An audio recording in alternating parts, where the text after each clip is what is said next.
right, let me share my screen instead.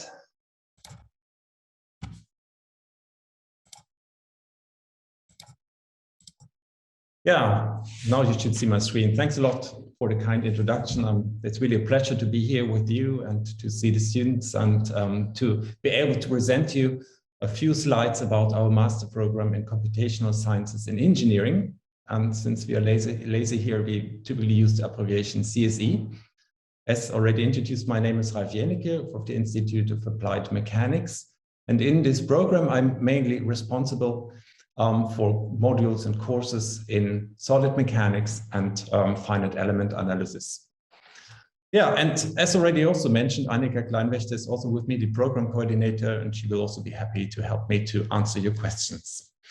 Before I start to give you some information about the course and the program, so probably you also had a look already in advance on the web pages, I would like to spend a few slides and a few words also on the city of Braunschweig, because we really have a pleasure to live and to work in a beautiful and vibrant city here almost in the center of Germany. And I would like to start with this nice panorama of the city square, the central square in the city, where you see a line in the center, which actually you find quite often across the city, because this used to be the symbol of the former dukes of Braunschweig.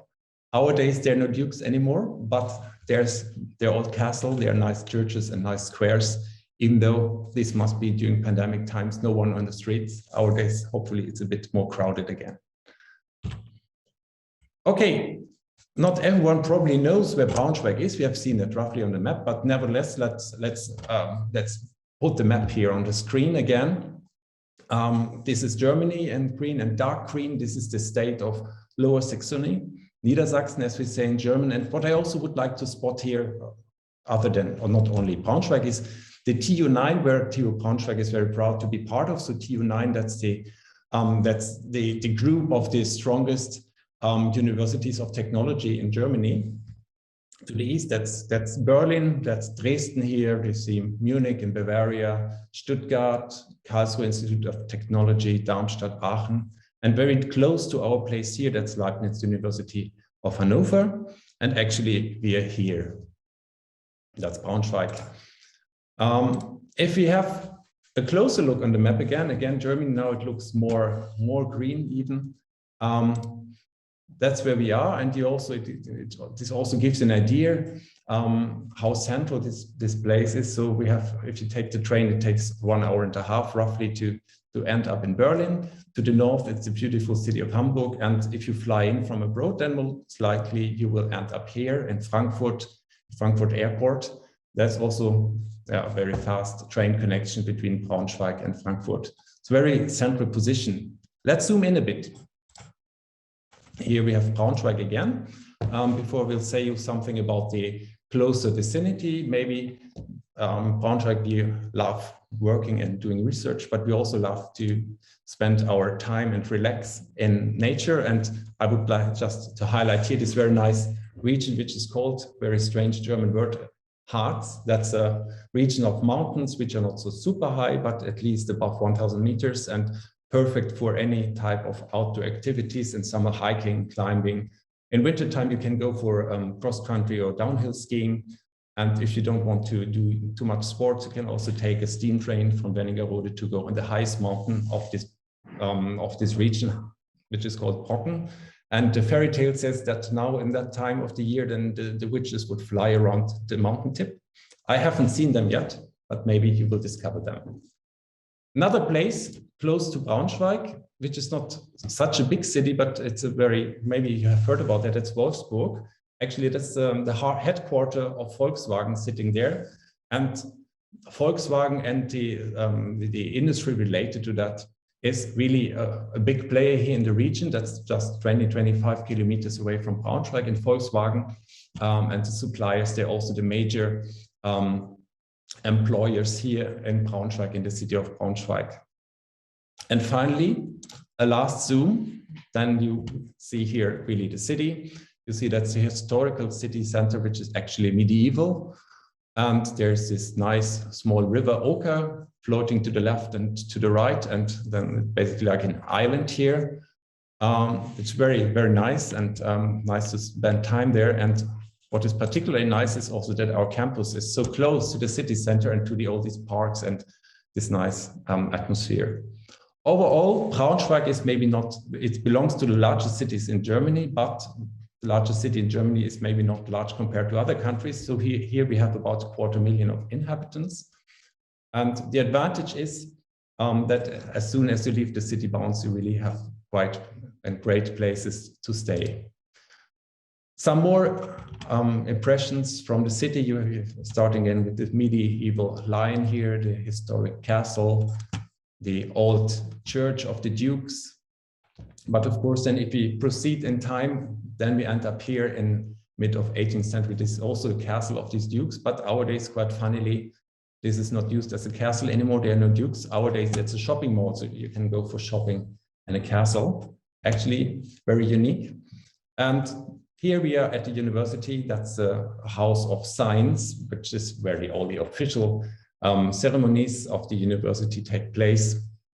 And there are, of course, many other stuff. This is the student house where we also would end up actually as students at TU Braunschweig. And here we have the research campus at the airport of Braunschweig. I would also like to draw your attention here to this picture. Again, in pandemic times, there are no one being there, but actually it's a really vibrant city with many bars, pubs, restaurants to sit inside and outside. Well, mostly during summer, not during October, maybe. And also here, it's an impression to how it looks at the university in front of the main building. If there are people around, this is the TU night, and it's the night where the doors are open for the public here with some shows and presentations.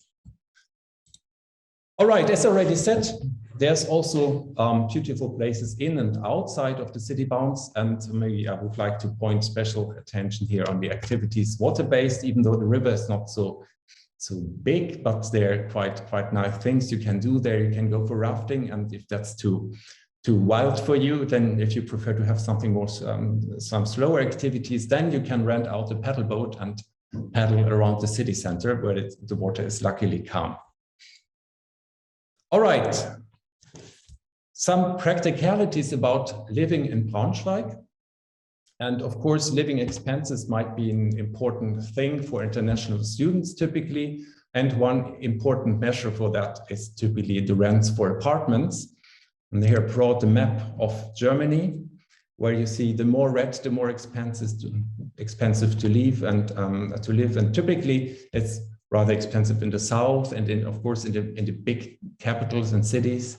And here in Braunschweig, we are roughly here. Next to Hanover, we are a bit in an orange area. And if you look closer, now comparing the TU9 cities, starting from Munich, going down to Dresden, and we see that here, when it comes to living expenses, Braunschweig is pretty attractive. In particular, if you compare that to the typical income in that region, which is of course heavily dominated by all these very successful and well-renewed industry like Volkswagen and other companies. So on that scale, we are pretty far to the left. So overall, this seems to be quite a good trade-off between income in average and the living expenses here. And even more extreme, if you now see Wolfsburg, where the headquarters of Volkswagen is, then obviously, if you get a job there, you might have a chance to have a really good income there. Yeah, Braunschweig is also Europe's, or assigned as Europe's most active research area by Eurostat. So that's the statistics division of the European Union, actually, which balances the money spent for research and development compared to the per head income, or the GDP. We see that even though Braunschweig is maybe not so super well known as a city, but obviously this region seems to be very successful. And one part of this success is obviously also TU Braunschweig, which is not standing alone in research, but there are many research centers connected to that. I would like to mention in particular DLR, for instance, because that's closely related to engineering. That's the German Aerospace Agency, which is having a campus here in Braunschweig. We have the PTB, which is called in German Physikalisch-Technische Bundesanstalt. They are doing high precision measurements there. They're the experts there to doing that. For instance, measuring very small but precise masses. And in times of the pandemic, then also this Helmholtz Center for Infectious Diseases used to be very prominent, at least in the German ecosystem, because there are a lot of experts are working in that field. But there are many others. I don't want to go too much into the detail.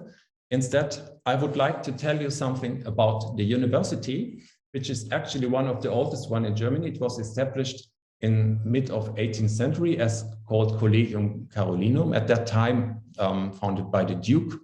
Probably his name was Charles, I guess. And then after some renamings, we ended up 50 years ago with the term Technische Universität Braunschweig or Braunschweig University of Technology. Nowadays, we are responsible at the university level for 84-degree programs on the bachelor and the master level. We have typically around 3,600 students starting each year their studies here. And overall, we tend to have between 18 and 20,000 students here in Braunschweig. So it's not a super large university, but I think for us, at least, it seems to be an advantage when it comes to relation between number of students and number of teachers. From an organizational point of view, the university is structured into 6 faculties with 120 institutes and altogether 2,300 researchers working here. A few words about the faculties. Many of them, they are involved in the CSE program. Let me start with the Carl-Friedrich-Gauss University. That's for mathematics, computer science, economics, and social sciences. There's also a very prominent name. Maybe many of you maybe have come across the name of Gauss before when it comes to numerical integration or integration by parts and stuff like that. Famous mathematician from earlier times. And actually, he went to school here in Braunschweig, and this school is still existing and still acting as a school. Then we have the Faculty of Life Sciences, the Faculty of Architecture, Civil and Environmental Engineering, which is also heavily involved in CSE, Mechanical Engineering, Electrical Engineering together with Physics, and finally, Humanities and Educations. And out of those 6, 4 of them, Mathematics, Computer Science, Architecture, Civil and Environmental Engineering, Mechanical and Electrical Engineering, all of them, they're involved in the master program. You see, this is most likely a pretty fantastic or a very nice broad scope of the program. Finally, some words on the core research areas of the university before I continue with the master program. The core research areas are there to bundle, to coordinate the research activities across the university. And there are 4 of them. The first one is closely related to the engineering. Obviously, it's mobility. Historically, of course, a lot driven by the industrial applications here in that region on the automotive industry, but as prominent also in aerospace engineering, and nowadays also quite some activities when it comes to mobility on rails. The second one is metrology. This is about high precision measurements. We have infections and therapeutics.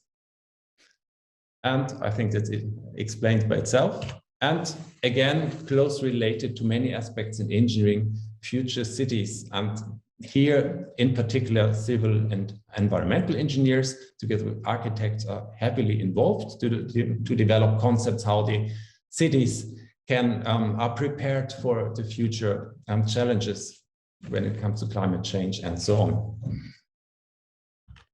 Yeah, but now finally some words on our master program. Probably you have already gotten some information from our web pages, Computational Science and Engineering, because there was a question in the chat, maybe just responding to that. What is the difference between computational sciences and computer sciences? I would say here the pronunciation should be on engineering. So it's about computational and modeling techniques for engineering applications. So there's a strong focus on engineering. Nevertheless, there are aspects from mathematics and applied computational science are involved. So overall, this is very interdisciplinary, this master program, and gives a lot of flexibility and freedom to choose topics. It's obviously also an international master program, but which is a bit special, and we are very proud of that. It's this bilingual concept, which means in practice that it's not fully taught in English. It means the first year is fully taught in English, and the second year is mostly taught in German, not completely, but mostly. The idea behind that is not that we are too lazy to teach in English. The idea behind that is that on the German job market, in particular in engineering, that language skills in German are still very beneficial to get good positions and to get into this labor market. And therefore, we would like to support our students and graduates by providing those language skills. And of course, what we are doing is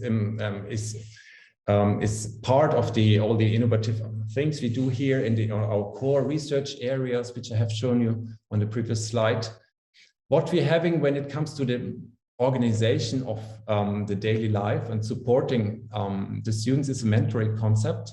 That means that for each student that is enrolled in our program, there's a mentor, which is a senior or a professor level, which is a partner to support the students when it comes to deciding about the program, which is giving advices and also supporting to develop career plans to the future.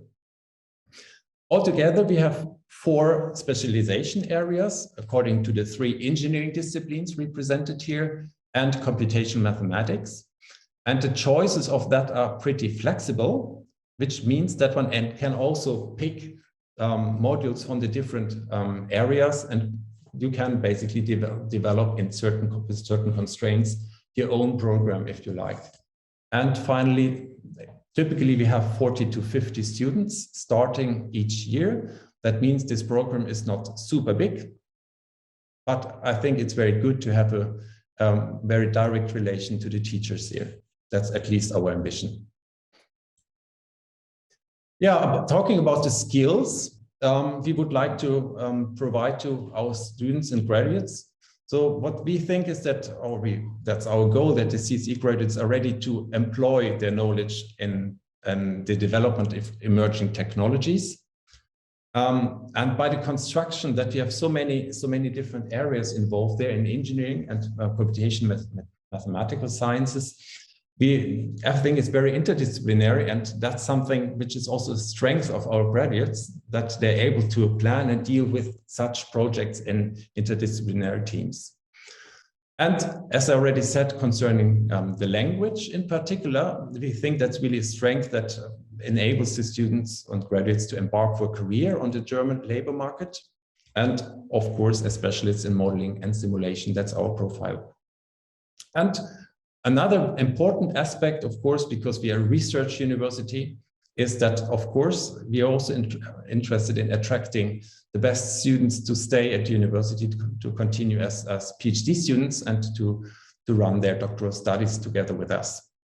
And just to give you an idea where our graduates, what profiles or what type of jobs our graduates start after their master, you see quite often something like finite element analyst, simulation engineer, automotive professional, software development, but quite often it's something about engineering, obviously, and not the least PhD researcher.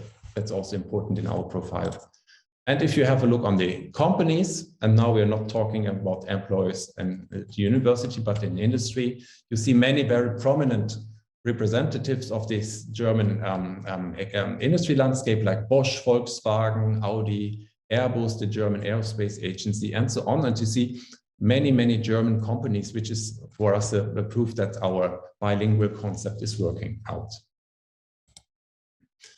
Yeah, the structure of the CSE program, in short, altogether 120 credits have to be achieved, which is split into 4 main blocks. The first is the basic core courses, which is where there's not so much freedom to select as later on, of course.